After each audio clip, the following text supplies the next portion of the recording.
Teman-teman, ketemu lagi dengan aku Adila dan di video kali ini kita akan menjawab atau menjelaskan tentang apa sih fungsi dari if function ya. Fungsi dari formula yang namanya if. Jadi if itu jika gitu ya, jika kalau di bahasa Indonesia ini biasa dipakai untuk ngecek sesuatu lah intinya. Misalnya di sini aku punya dua angka, 25 sama 45. Nah, di video sebelumnya kan kalian udah belajar tentang logical text. Misalnya di logical text tadi kita ada belajar tentang sama dengan, tidak sama dengan, terus lebih dari, kurang dari, dan seterusnya. Nah, di sini kita bisa pakai yang namanya if untuk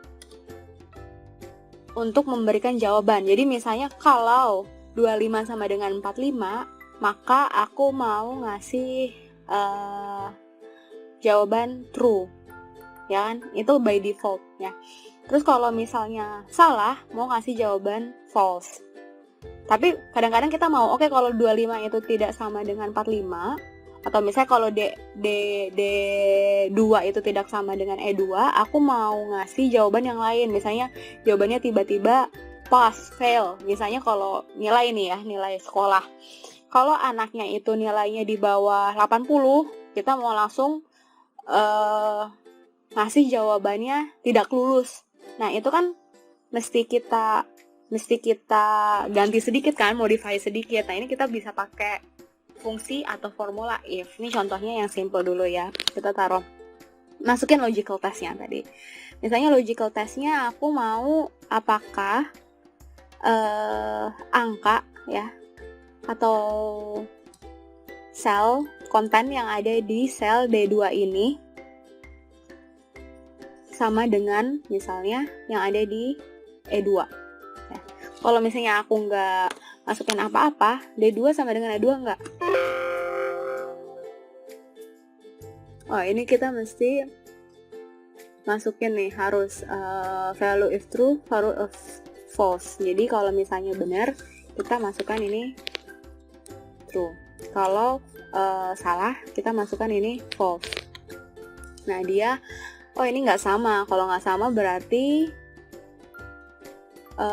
dia false. Tapi kalau misalnya ini aku ganti 45, dia otomatis jadi true. Terus sekarang aku mau ganti si true false-nya ini jadi, yaudah kalau sama return atau kasih angka 1. Kalau nggak sama, kasih angka 0. Caranya ini sama, kita bisa pakai if lagi, logical test-nya. Misalnya D2 sama dengan E2 nggak? Kalau benar, kasih angka 1 ya. Tapi kalau misalnya nggak benar, kasih angka 0.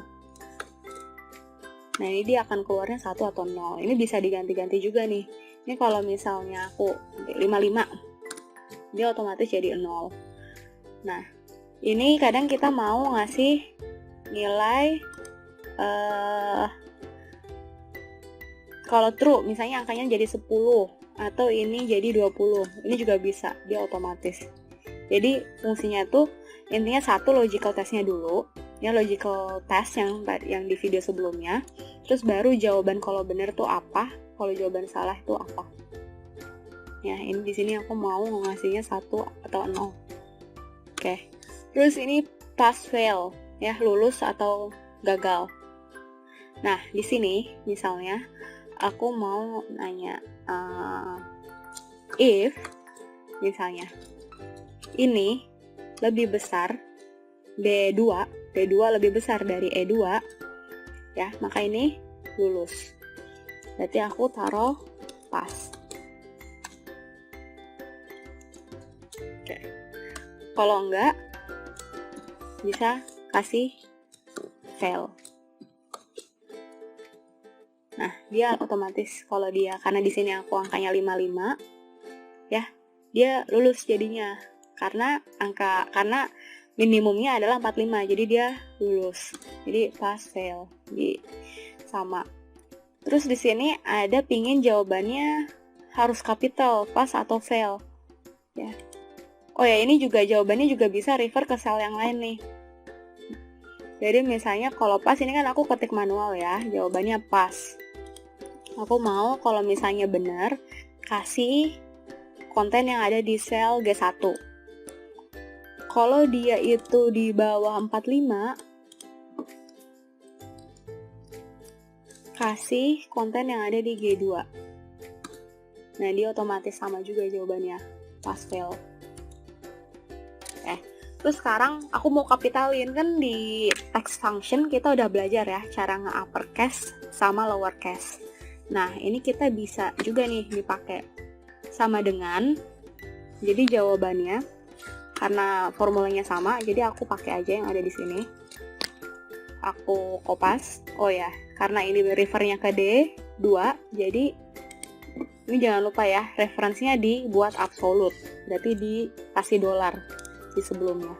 Dolar, pas, fail. Nah, D3 sama E3. Kalau D3 itu lebih dari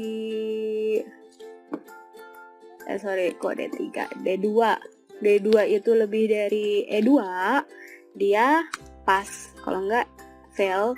Dan aku mau jawabannya di uppercase-in. Berarti tadi kasih rumus apa yang text function? Upper, if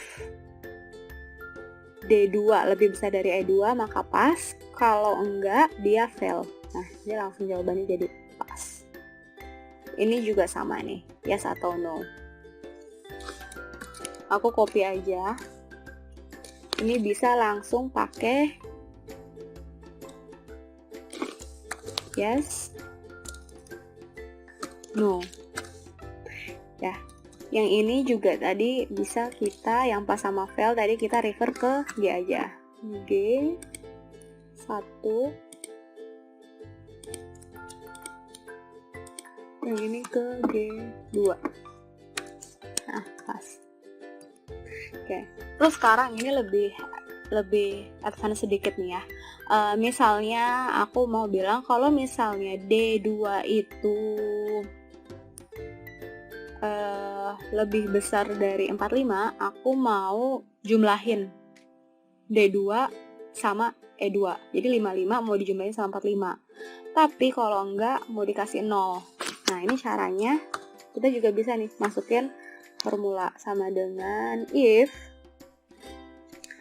D2 lebih besar dari E2, maka kita jumlahkan D2 plus E2.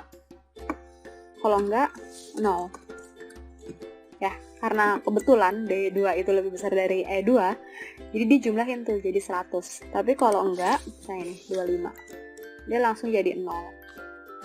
Jadi bisa juga masukkan formula ke dalam hasil dari logical if. Ya, jadi kalau misalnya habis kita cek secara logical test ya, tes secara logical itu benar, terus kita mau melakukan sesuatu, nah ini kita bisa nih di sini dijumlahin, dimasukin formula di resultnya. Terus misalnya nih berikutnya, ini aku mau masukin formula today. Kalau misalnya angka yang ada di D2, masukin if dulu, D2 itu lebih besar dari 45, maka aku mau ngasih mau mencatat hari ini gitu. Misalnya aku mau mencatat hari ini ya. Tapi kalau misalnya aku bilang ternyata kalau misalnya si D2 nya ini lebih kecil dari 45, aku mau ujiannya maju 10 hari gitu. Jadi misalnya today ditambah 10. Nah, di sini jawabannya 43273. 43273 itu apa sih sebenarnya? Ini kan dia balikinnya angka ya, tapi kita mau ngelihatnya ini sebagai tanggal.